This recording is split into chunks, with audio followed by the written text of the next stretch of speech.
There is someone in your life who already knows without a single word exactly what it cost them to lose you. You haven't heard from them. No message sitting unread in your notifications. No unexpected call. No sudden moment of honesty arriving after everything that happened. Nothing that looks, from the outside, like anything has shifted at all. They seem to have landed on their feet. They seem to be living normally, carrying on, keeping busy, moving through their days without visible disruption. From where you stand, it might look like you simply didn't register, like the ending was clean for them in a way it never was for you. But that image, that tidy, unbothered exterior, is only part of the picture. Because some people hold their losses privately, they don't collapse publicly. They don't reach out the moment something starts to surface. They keep it inward, folded into the background of their ordinary days, where it builds gradually and quietly and without any fanfare until the weight of it becomes impossible to keep setting aside. Here is what's important to understand. It didn't hit them right away. In the beginning, leaving felt manageable, felt like the right call, like something they had the reasons for, even if those reasons were never fully said aloud. Life continued at its normal pace, and that continuation seemed, for a while, like confirmation that they had made the right decision. But time rarely cooperates with the stories we tell ourselves. And here is the question that matters underneath all of it. If what they feel is as real as it is, why does the silence keep holding? The sharpest part wasn't the ending itself. It was how easy the ending appeared to be for them. You watched them keep going, smiling in the right places, filling their days, showing up to their life with what looked, from a distance, like entirely uninterrupted ease. And that picture, them looking absolutely fine, became the thing that sat with you longest, because it raised a question you couldn't stop turning over. How do you share something real with someone? Invest your time and care and consistency into something with them, and then watch them step away from it as though none of it had particular weight. You replayed moments, revisited conversations, held them up to the light, trying to find the place where what you experienced and what they experienced diverged so sharply. And slowly, almost without noticing, that uncertainty began changing you. What leaves the deepest mark isn't the loss itself. It's being made to feel like you were simple to leave behind. You became more careful, more selective with your openness, not because the capacity to feel had gone anywhere, but because you had learned, at a cost, that pouring yourself into someone who treats that as ordinary is something you couldn't keep doing without protecting yourself first. But here is the piece you didn't have access to back then. Looking fine and being fine are not the same experience. Some people don't feel the full weight of what they've left behind in real time. For them, loss is a delayed arrival. It comes later, after the energy of the decision has worn off, after distraction stops working as well as it once did, after the version of life they imagined without you turns out to be missing something they didn't account for. That reckoning was coming for them. They just hadn't reached it yet. They told themselves the same story for a while. This was the right move. This was the sensible direction. The past is the past, and forward is where everything worth having exists. They wore that story like a coat, and for a while, it held. They packed the calendar, took on more, put themselves in rooms with people, filled their evenings with noise, kept their attention pointed toward anything that required it. Because a busy mind doesn't have the kind of stillness that allows for honest reflection, but the pace always slows eventually. The plans run out, the evenings get quieter, and in that quiet, the kind that can't be scrolled past or talked over, things begin making their way to the surface. A memory they weren't expecting, something specific, a phrase you used, the particular way you laughed at something small, a habit so ordinary it has no business surfacing, and yet there it is, out of nowhere, vivid.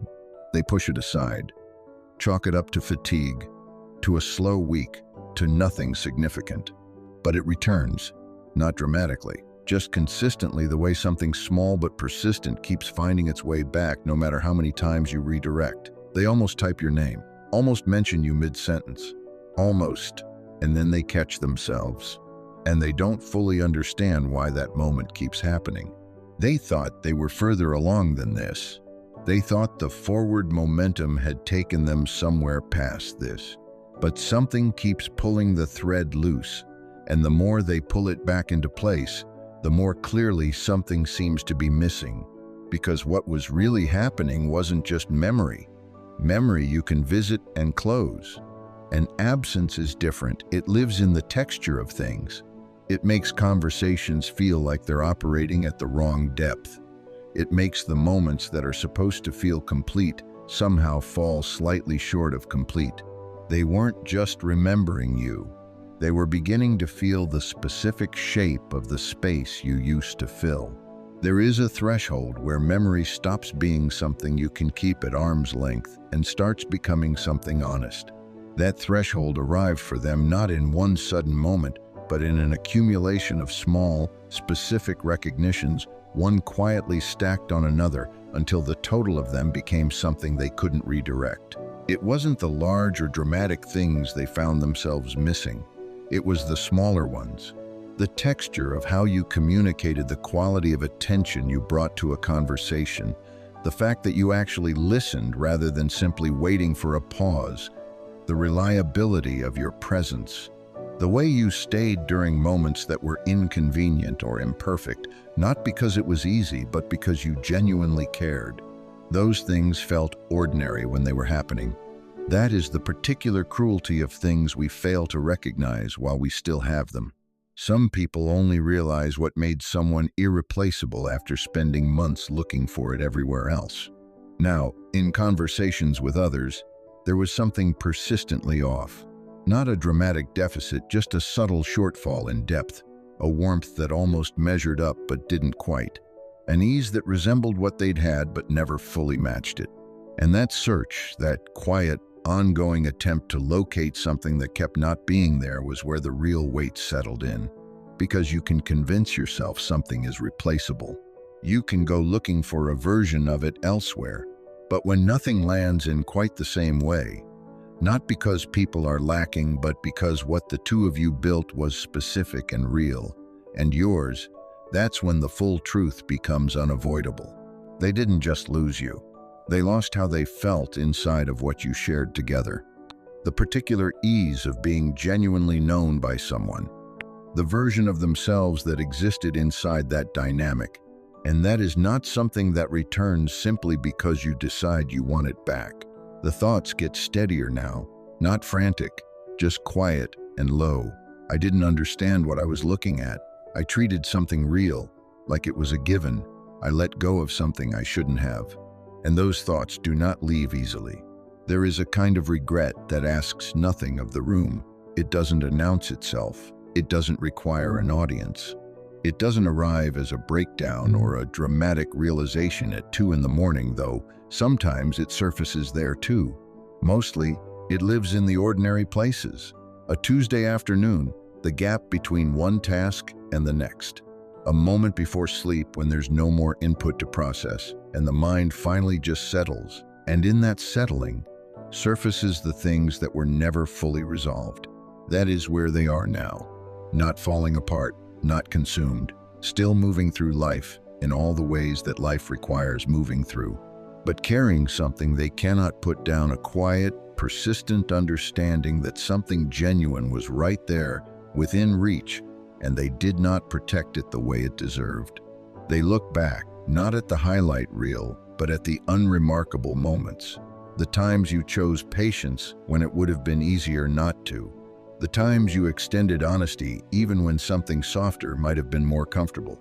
The times you showed up with your energy and your care and gave them freely, not as a transaction but as an expression of who you actually are. Those moments didn't announce themselves as significant when they were happening. They rarely do. They try to move forward, and they do. Life carries on, as it tends to. But beneath the forward motion, something remains unsettled. A quiet understanding that something was left behind that cannot simply be retrieved because you've decided you want it back. Because you did not remain frozen in the moment they walked away. You did not stay in place, waiting in the same form, holding your breath while they figured out what they felt. You moved. You processed the confusion and the loss and the nights that made no sense. You rebuilt something, not overnight, not perfectly, but genuinely.